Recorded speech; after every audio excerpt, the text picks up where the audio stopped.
Opo munang gugulayin natin ngayon mga auntie. Ito lang kasi ang mura doon sa palengke na gulay.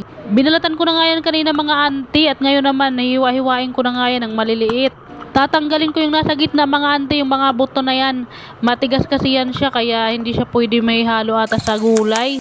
Hihiwa-hiwain ko nga lang dyan muna mga auntie ng maliliit.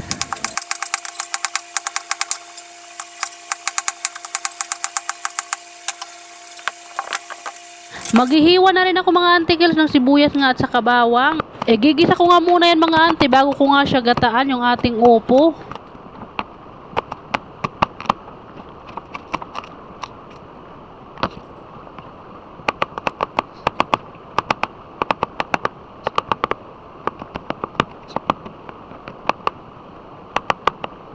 Huhugasan ko muna mga ante bago ko nga siya igisa. Siyempre, kailangan malinis bago natin siya iluto. Nagpainit na rin ako mga antikils ng kawali at nang uminit na nga, naglagay na nga rin ako ng mantika. Saka ko nga ginisa itong sibuyas. Naglagay na nga rin ako dyan mga antikils ng sardinas nga at saka nilagay ko na nga rin itong gulay natin na upo. Naglagay na nga rin ako dyan mga antikils ng pangalawang gata.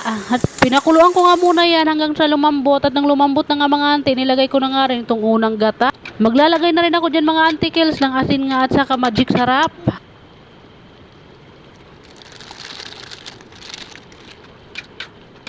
Pinakulo ko nga muna yan dyan mga auntie at nang kumulo na nga, iluto na nga ito. Titikman ko nga muna mga auntie kung masarap bang luto natin.